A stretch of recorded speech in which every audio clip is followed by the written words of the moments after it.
This is problem 10-37E. It's on page 595. Repeat problem 1035. Accept the screw threads are number 448 UNF, American Standard, and the shearing force is 50 pounds. So we need to go back to 35 and reference it. So our screw thread is 448, which is a fine thread. That's a unified fine thread. That's what that stands for. And the shear force is 50 pounds. But beyond that, we're told that the screw is subjected to an axial tensile force that produces a direct tensile stress in the threads of 15,000 psi. So let's sketch the threaded portion, which they say is down here. So basically in this section there is a direct normal stress of 15,000 psi. And it's because of a force that's just a direct axial force. Okay. So let's see. What else did they say? Now this is based on the tensile stress area. Well, the tensile stress area in the threaded section is different. The threaded area is not just, it's obviously not just a round circle. It's a little more complicated shape than that. And so the threaded area, you have to actually look up the properties for it. There is a way to calculate it. I'll teach you that in machine elements. But for our purposes, we'll just look it up in this class. They reference an appendix here at the end that will help us out. Section under the head without threads. So they're talking about this section. That's the section under the head that doesn't have threads. It's the shoulder area. That has a diameter equal to the major diameter of the thread. So whatever a number 4 screw has for its diameter, that's the major diameter there. The major diameter of threads is just the diameter there. Let's see. This section is also subjected to direct shearing force, and of course they changed it in the other problem, but here's where our 50-pound force of shear is located. Okay, so it's pretty obvious this section is pretty important. It's being pulled apart this way and sheared this way. Okay, so at least there's the forces applied to it. And what are we supposed to do? Compute the maximum shear stress at this location. So we'd like to find tall max at this section. Pardon me. Okay, so the first thing to do is go and figure out what this force actually is. To figure out the force, well, the force is going to be equal to the stress multiplied by the area. So what area? Well, the area in the threaded section. So we have to go look up the area in the threaded section. And they reference Appendix A3 in order to do this. So let's go back to the appendix and find A3. Let's see. Looks like that is page 693. So a size 4 has a basic major diameter of 0.112. So this is 0.112 inches. And then the threaded area, the tensile stress area for a number 4, notice it's different with a fine thread versus a coarse thread screw. The fine thread screw threads are actually a bit smaller, and so there's more area available for the load. Anyway, it's all the way in the right-hand column, and it's 0.00661. And that is inches squared. So now we can calculate the magnitude of the force F. It would just be the stress multiplied by the area there, the tensile area that's available. So if we take 15,000 and multiply it by 0.00661, what you find is that the force being applied is 99.15 pounds force or so. Now while we're at it, let's go ahead and calculate the stress in this area, the normal stress. Okay, so we'd like to get the normal stress in this area, and it would be the force divided by the area in this section.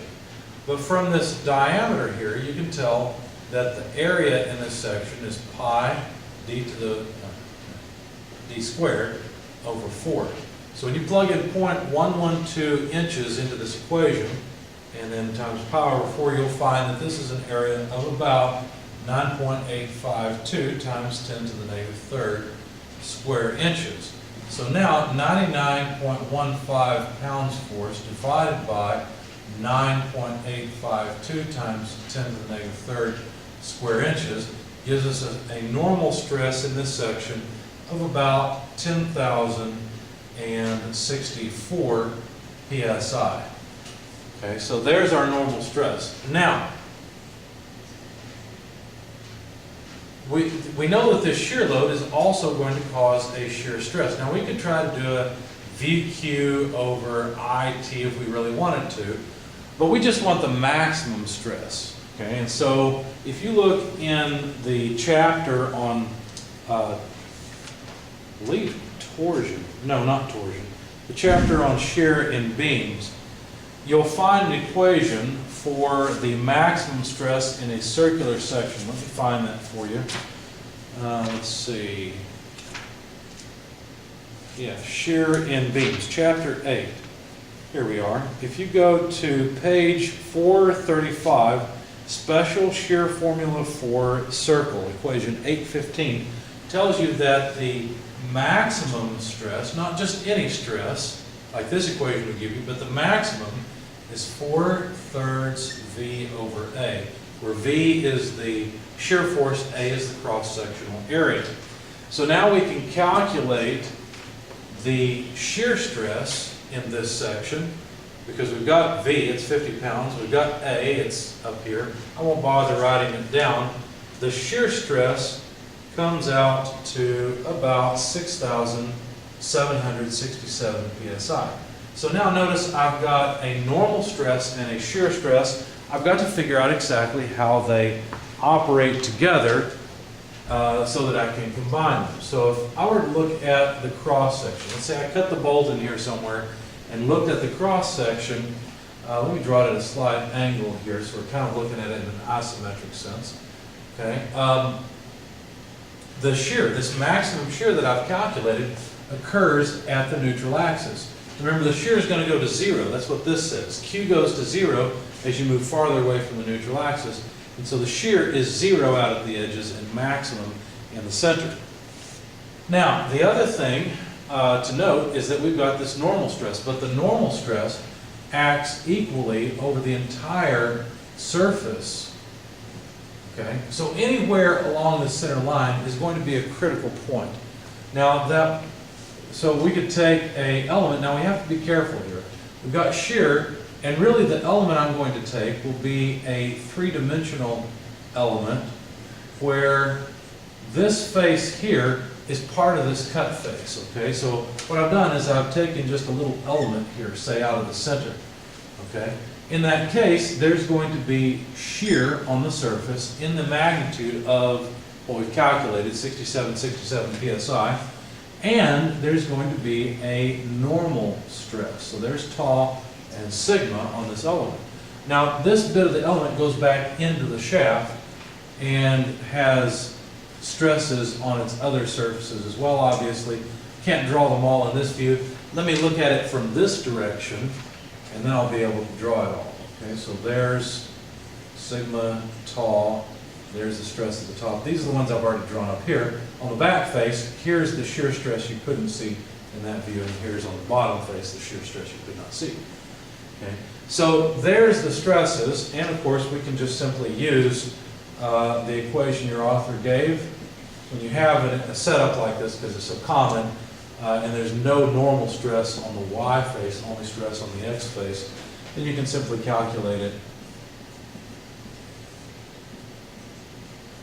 like that. Okay, that was the equation that was given. So we'll plug in 10,064 psi here, plug in 6,767 psi here.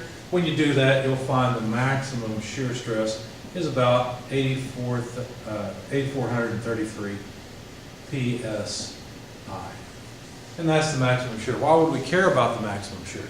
Well, it's because the shear in a ductile material like this bolt would be made from, shear is what's going to cause failure. Now, some bolts are actually ceramic bolts, and the reason they make them that way is because they're for resisting very high temperature applications or for not conducting electricity, for example. In that case, what would actually cause failure would be normal stress. In that case, you'd want to find the principal stresses, in other words, the maximum normal stresses, and compare that to the strength of the material.